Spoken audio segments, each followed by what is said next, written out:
માણે કે મને લાખો માર્યો એની તમને કેવી રીતે ખબર પડી? તારું આવી જતો તારી ઓરડીમાં, પણ તને દેખાતો નહોતો.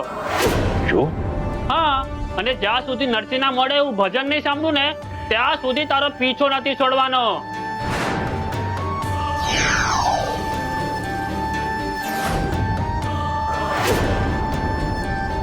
તમે મને આ રીતે ડરાવશો નહીં, નહીં તો મારા માણસોને બોલાવીને તમને મારીશ. મરેલાને શું મારીશ તું? હા,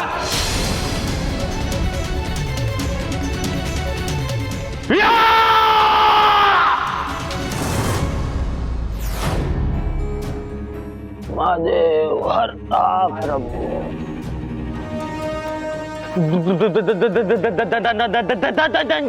ધનજી દાદા, હા.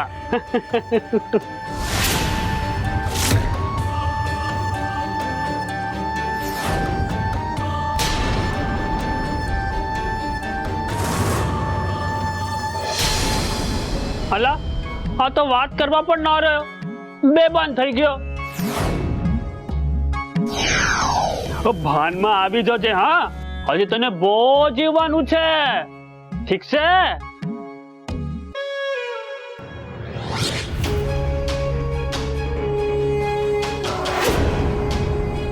બોલ નરસિંહ ક્યાં છે? નહીં તો જે હાલત તે મારી કરી હતી ને એવી જ હાલત હું તારી કરીશ. મોટા ભાઈ,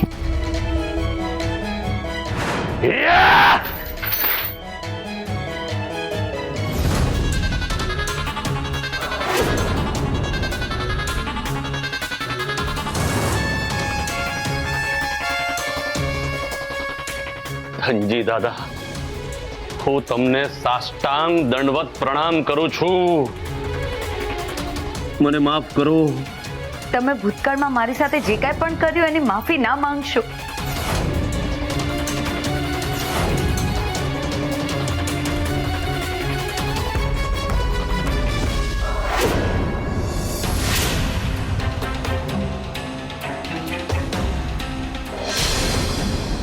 ધનજી દાદા તરવેણી થઈ ગયા? ના ના, હું તો અહીંયા જ છું. મારી માફી ના માંગશો, તમે ઊભા થઈ જાઓ.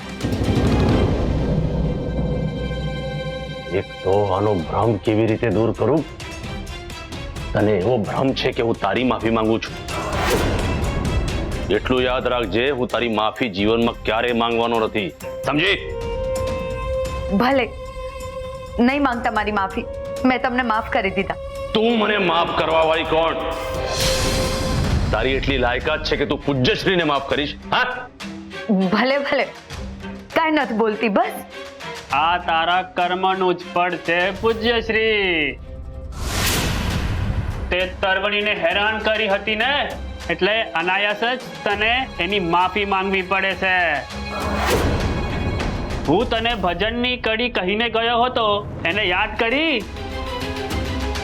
હા. શું? હા, અરે તું બાજુ ખસને, તારી સાથે વાત નથી કરતો. ચાલ ગા. વૈષ્ણવજન તો એને રે કહીએ જે પીડ પરાઈ.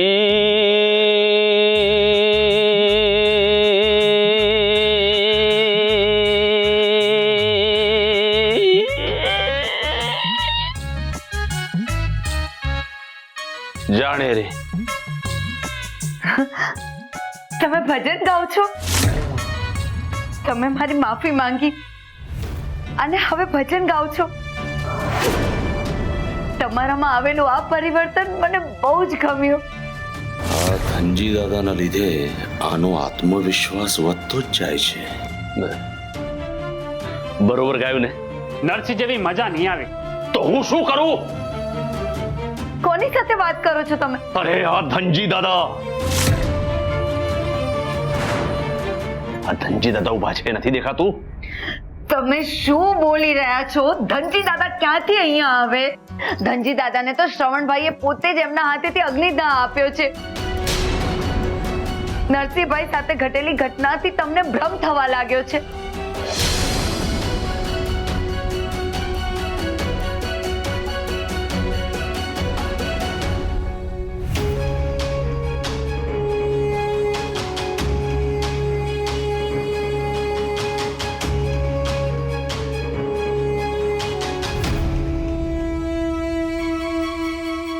કેટલું હેતાળ દિશ્ય છે.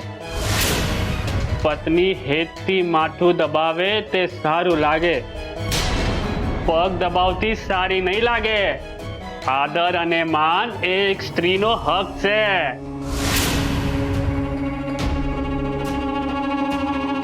હું શું કહું છું, તમને ખરેખર નથી ખબર નરસિંહભાઈ ક્યાં છે?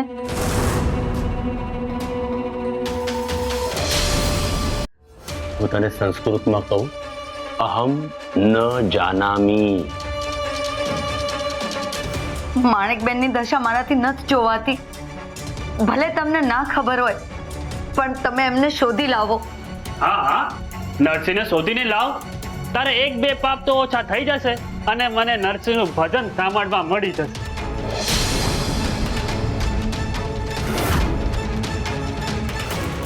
આ ધનજી દાદા અને આ તરવેડીના વચ્ચે હું ખેલો થઈ જઈશ. શિવે જ સત્ય છે. એ સુરે છે શું? ચાલ ઉઠ, નરસિંહને ગોતવા જા. શિવે જ સત્ય છે. શિવે જ સત્ય છે. શિવે જ સત્ય છે.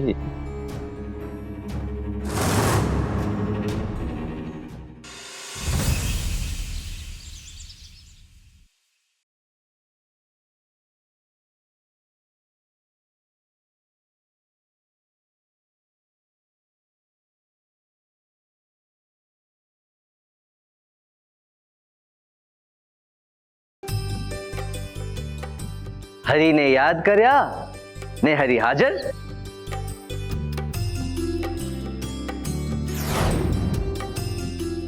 તમે કોણ? ઘનશ્યામ.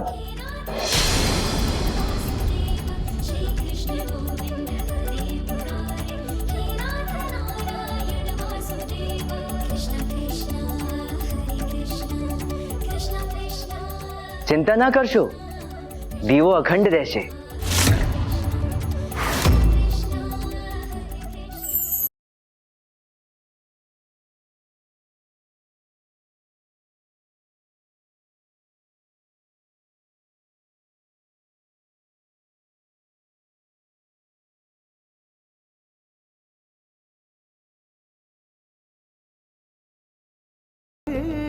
દયાળ કાકા, ભજન કોણ ગાય છે? નરસિંહ સિવાય બીજું કોણ ગાય? मन अभिमान ना आने रे वैष्णव जन તું નરસિંહનો અવાજ ન ઓળખતો? कहिए તે તો એનું ભજન સાંભળ્યું છે ને? મેં તો અડધું જ સાંભળ્યું છે. મને એમ થયું કે તને આખું ભજન આવડતું હશે એટલે તારી પાસે આવ્યો.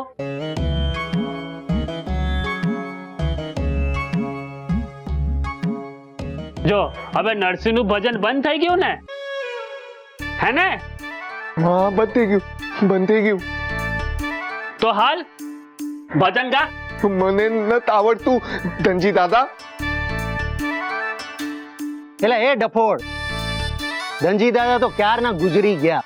અરે અહીંયા મારી સામે ઉભા છે. અને પલિત ઓળગું લાગે છે. હર હર મહાદેવ વૈદ બાપા. હર હર મહાદેવ. હર હર મહાદેવ વૈદ બાપા. હર હર મહાદેવ, હર હર મહાદેવ. વૈદ બાપા, તમને નરસિંહનું ભજન આખું આવડે છે ને? ધનજી દાદા તમે? હા, હું જ. મને તમારા પાસેથી એક કામ હતું.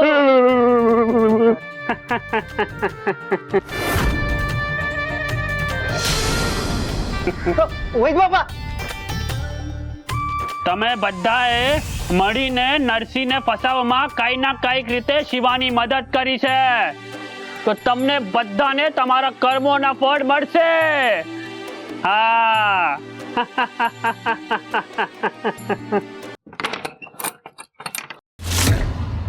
લે આ ભાઈ તો આરામમાં છે અને ઘરમાં પૂજા કરી એવું કોઈ લાગતું પણ નથી. એટલે શ્રવણ, એટલે ઓ શ્રવણ, હાલ ભાઈ હાલ, પૂજ્યશ્રી બોલાવે છે તને. આમ નહીં માને.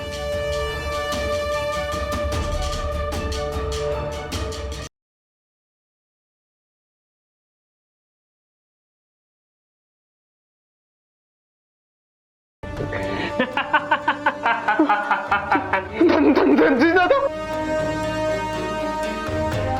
આવ બેસ, આપણે વાત કરીએ. આવ, બેસ ને.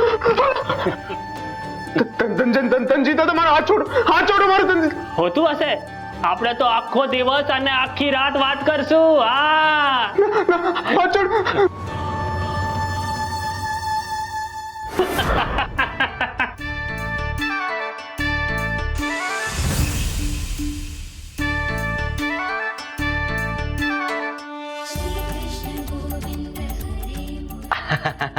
આમ ગંભીર ના થાઓ. આ તો તમને કૃષ્ણની પૂજા કરતા જોયા તો, અને મારું નામ ઘનશ્યામ છે એટલે જરાક રમૂજ કરી કે હરિને યાદ કર્યા અને હરિ હાજર. હશે ભાઈ, આમ પણ ઈશ્વર ગમે તે સ્વરૂપમાં આપણી સામે આવી શકે છે. અરે તમારું સ્વરૂપ પણ લઈ શકે છે. અતિથિ દેવો ભવ. અતિથિ આપણા આંગણે આવે એટલે અમારા માટે તો એ ઈશ્વર જ છે. હવે તમે મને એ કહો કે તમે કોણ છો અને ક્યાંથી આવ્યા છો? મારું નામ ઘનશ્યામ છે અને હું રાજ દરબારમાંથી આવ્યો છું. તમે આ ગામના પ્રધાન શિવા વિરુદ્ધ ફરિયાદ લખાવી છે, એના વિશે જ પૂછપરછ કરવા આવ્યો છું. હા, પણ હું ફરિયાદ લખાવા ગયો ત્યારે ત્યાં અધિકારીઓને મેં જોયા હતા, પણ તમને ત્યાં મેં ક્યારે નથી જોયા. શું થયું? શું ફરક પડે છે કે હું રાજ દરબારમાં હોઉં કે ના હોઉં? હું તો બધે જ હોઉં છું. એટલે કે બધે જ ભટકતો હોઉં છું, અલગ અલગ ઘટનાની પૂછપરછ કરવા માટે. તમે ફરિયાદમાં લખાવ્યું છે કે નરસિંહભાઈ છેલ્લે પ્રધાન શિવાને ત્યાં હતા, ત્યારબાદ એ ગાયબ થયા છે. હા, શિવાએ જ નરસિંહને ગાયબ કર્યો છે. પણ તમને શિવા પર જ કેમ શંકા થાય છે? જેમ તોફાની કાનુડાને જોઈને માતા યશોદાને ખબર પડી જતી કે એણે માટી ખાધી છે, એ જ રીતે આ શિવાના હાવભાવ જોઈને મને ખબર પડી જતી કે એણે કંઈક ખોટું કર્યું છે. મેં મારા પોતાના હાથે શિવાને ઉછેર્યો છે. એની રગે રગ હું જાણું છું. ઈશ્વર સામે હું તો ફરિયાદ કરું છું કે દરેક વખતે સત્ય અને ન્યાય મેળવવા માટે આટલો વિલંબ કેમ થાય છે? મનુષ્ય માટે ભલે વિલંબ હોય, પણ કદાચ ઈશ્વર માટે એ જ સાચો વખત હશે. આ તો તમે શામળના બાપુની ભાષા બોલ્યા.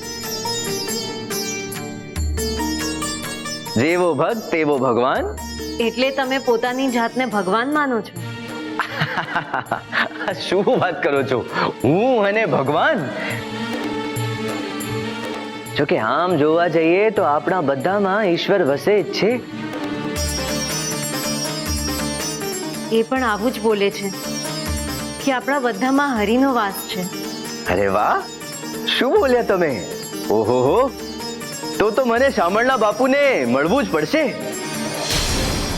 પર્વત કાકા, પર્વત કાકા, આપણા ગામમાં અજુકતી ઘટના ઘટી રહી છે. શું? પૂજ્ય શ્રીને ધનજી દાદા દેખાણા.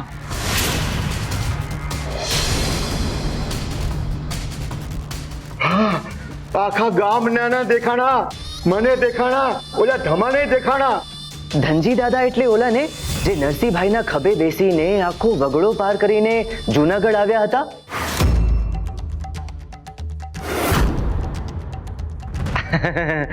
તમને પ્રશ્ન થયો ને કે મને કેવી રીતે ખબર પડી?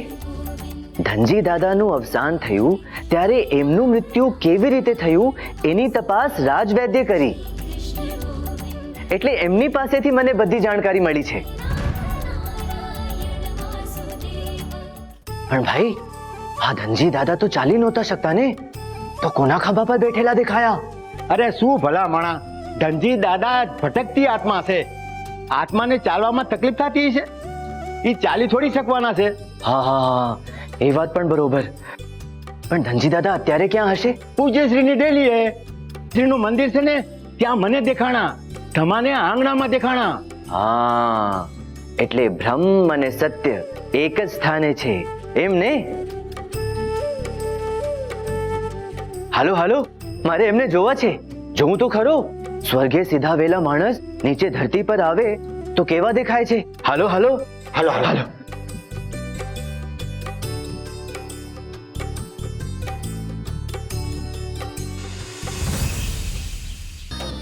નરસિંહનું ભજન ગા. મેં કીધું ને ગા.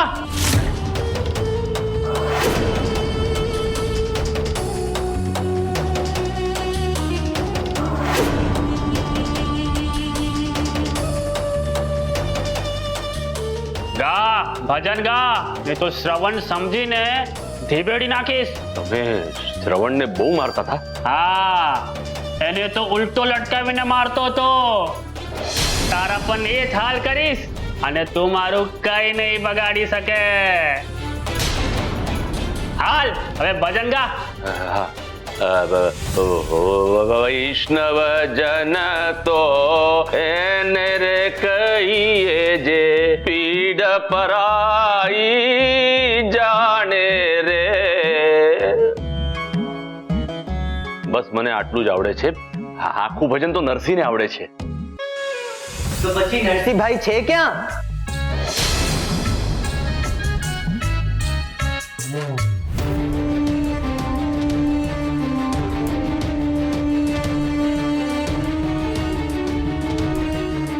શિવા, મેં તારા વિરુદ્ધ રાજ દરબારમાં ફરિયાદ લખાવી હતી.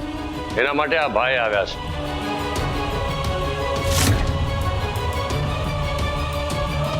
તું તો રાજ દરબારમાં પ્રધાન છે ને, તો એમને તો ઓળખતો જ હોઈશ. ના ના, એમણે મને રાજ દરબારમાં જોયા નહીં હોય. એને શિવાભાઈ? પૂજ્ય શ્રી કહેવાનું. શિવા ફક્ત મને મારા મોટા ભાઈ કહી શકે છે, બીજું કોઈ નહીં. ભલે ભલે પૂજ્ય શ્રી. વાત એમ છે કે હું રાજ દરબારમાં બહુ રહેતો નથી, એટલે તમે નહીં ઓળખો. પર્વત કાકાએ ફરિયાદ લખાવી છે, એટલે હું નરસિંહભાઈ વિશે પૂછપરછ કરવા આવ્યો છું. બોલો, શું પૂછવું છે? મને એમ કહો કે નરસિંહભાઈ છેલ્લે તમારા ઘેર પૂજા કરવા બેઠા હતા, તો અચાનક એ ક્યાં ગાયબ થઈ ગયા?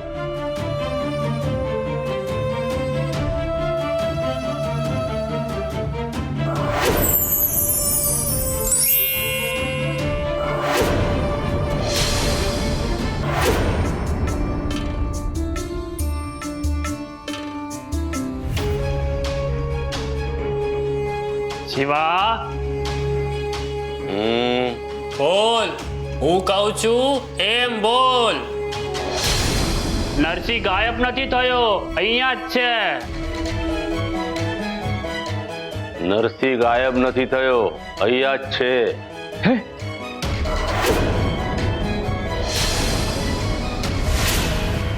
અહીંયા છે? ક્યાં છે? પણ અહીંયા છે તો એ તો બોલ.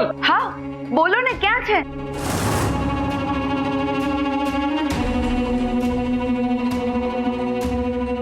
બોલો ને. શું બોલો?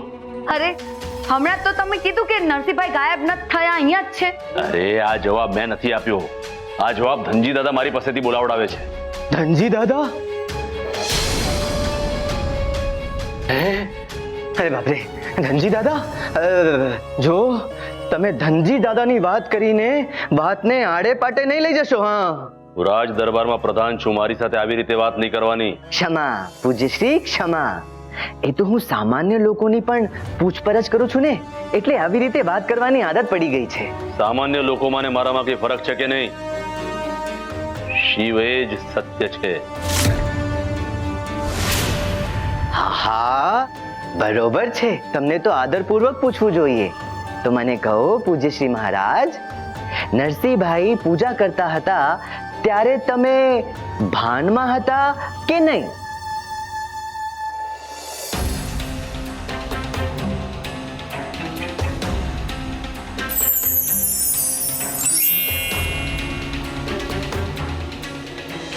હા, હું ભાનમાં હતો. મેં નરસિંહને પૂજા કરતા જોયો હતો.